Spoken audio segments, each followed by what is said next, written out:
Hey guys, welcome to Play Then Paint, where we play a game and then paint an oil painting based on that game. Today we're diving into the industrial insanity of Satisfactory, where I melt my brain with maths and lots of logistics. Then we're taking to the easel to paint the Pioneer in a painterly style, with bold brush strokes and thick impasto paint.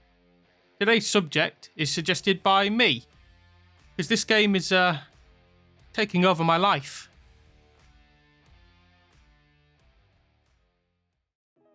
I bought Satisfactory on a whim. I read the reviews, which are raving by the way, and thought, why not? And it's been like taking up crack cocaine or heroin.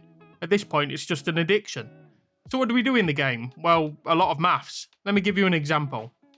I have 240 iron ore, which I've belted to a bunch of refineries that need 30 each, which in turn produce iron ingots, which get sent off to constructors, which all need a set amount to make screws and iron plates, which all get fed into an assembler, which produces reinforced iron plates, which shuttle along my monstrosity of conveyor spaghetti to end up at a storage place, which then feeds into more assemblers to make smart plating, which then feed into that, which goes up into space.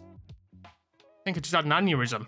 But when you're not sitting in reams of paper scribbling formulae, you can soak in the beautiful planet. Get to know the local wildlife. Run away as the local wildlife tries to get to know you. Befriend some local wildlife. Start building a pretty factory and then delete it because you've realised it's nowhere near big enough to meet your factory's insatiable space demands. Go explore some caves and forget to turn on the arachnophobia mode. Or just sip coffee on an alien shore while trying desperately to ignore the mess of conveyors and machines behind you. I'll tidy it all up at some point. Satisfactory is one of those unique games where the progress you make is slow, but it never feels like a grind. Honestly, the hours just melt away while you're trying to figure out the most efficient setup for manifolds or conveyor buses. And that's the beauty of Satisfactory. It's a game you can figure out at your own pace. There's no rush, no race to a finish line, just you, all the natural resources you can ravage, and a calculator. It's the best type of sandbox. Also, I'm super envious of people who build these amazing factories with all their conveyors tucked away and all those cool architectural flourishes. The best I can do is, well, this. With all that, I recommend this game to everyone, even if you just want to build. This game lets you build to your heart's content, or explore for alien technology, or seek that dreamlike efficiency where all your machines are running at 100% at all times. 100% efficiency. What a dream. So let's leave the alien planet and head back to Earth.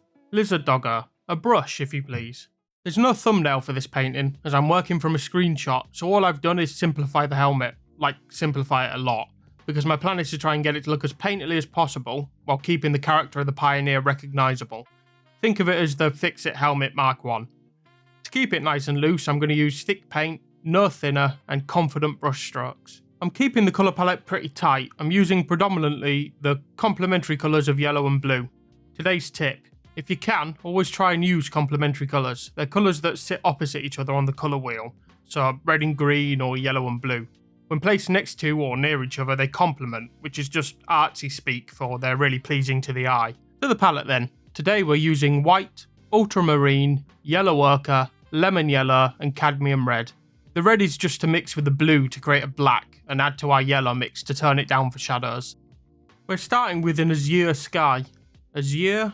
I think that's the first time I've ever said that word. Usually I just see it written down. We're starting with a blue sky, so I'm mixing ultramarine and white with a touch of yellow to turn the blue down. So if you mix complementary colours, they kind of grey each other out. So a touch of lemon yellow will just turn down the harshness of the ultramarine. I'm using a medium-sized flat brush and just covering the whole canvas in a thin layer of our sky mix. Then I'm going to use this small round brush. And that's just to put some clouds in. I'm scumbling here, which again is just artsy speak for making small circles with the brush. Then using a fan brush, I'm going to blend it all out at the bottom. With the sky and the clouds in, it's time to mix our Pioneer's main colour, which is a rich yellow. It's about as close to cadmium yellow as you can get. But I'm fresh out of cadmium yellow, so we're going to mix yellow ochre, lemon yellow, and a tiny touch of cadmium red. I'm going to try and get as close as we can to cad yellow. Then we'll mix a black tone to use for all the little seams in the helmet, and a blue tone for things like her visor and the straps on her chest, until we end up with a palette that kind of looks like this. Okay, let's start with the visor. I'm going painterly, so I don't want to overblend it. Just thick brush strokes with minimal blending. Dark around the edges to make it look round, and then with a dab of pure white, just smear a highlight in there and feather the edges. Next, all the black seams and sci-fi space helmet stuff. I've added a touch of white to our black mix, so it's more grey, and I'm just following the drawing, no thinner, so the lines may look a little scratchy, but we're going painterly, and we can always fix it later. With the little bits like this on the side of a helmet, we're adding in the impression of a grille, so it's just a grid in light grey paint, and that should help keep that painterly look. Now we can get the helmet in proper. I'm putting a few dabs of the yellow mix with white, just to key from. It lets me know as the rest of the helmet goes in if I need to brighten or darken areas. Then we can get to work. I'm going as thick with the paint as I dare, so you can see the brush strokes if you look closely enough. Just nice smooth lines in one brush stroke if I can manage it. I'm adding a touch of red and a tiny dab of blue, and that gives us a sort of decent enough shadow tone if we mix it with the yellow. Now we're getting an idea of how it's going. The top of the helmet is round, so I'm going from the light tone I laid down earlier to the yellow mix on its own, or the mid tone, to our shadow tone, and that should hopefully give us the illusion of that roundness. Now the helmet's fully in, I'm going to pull out some highlights and just tidy up some of those messy lines. Not too much, I'm still trying to keep it pretty loose.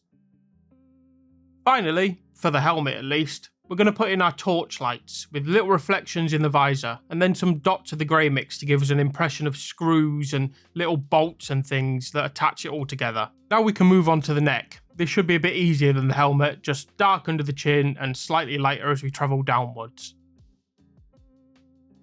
So the Pioneer's overalls, or at least my Pioneer's overalls, as you can customise them, are a beige colour. So I'm just dumping a bunch of white into our yellow mix, and that gives us a nice beige colour, and to darken it we'll just add the grey mix. And finally, the straps. Dark blue along the edges and lighter blue up front to give it that three-dimensional look, and then just adding a few touches of texture to liven it up a bit. With the painting finished, the only thing left to do is sign it. And that's the finished piece, the Pioneer, ready to squat down with some graph paper and figure out how much copper ore she needs to make that power grid. Thanks for watching guys, and if you enjoyed this mashup of pixels and paint, consider subscribing and let me know what I should play then paint next in the comments below. Until next time, farewell.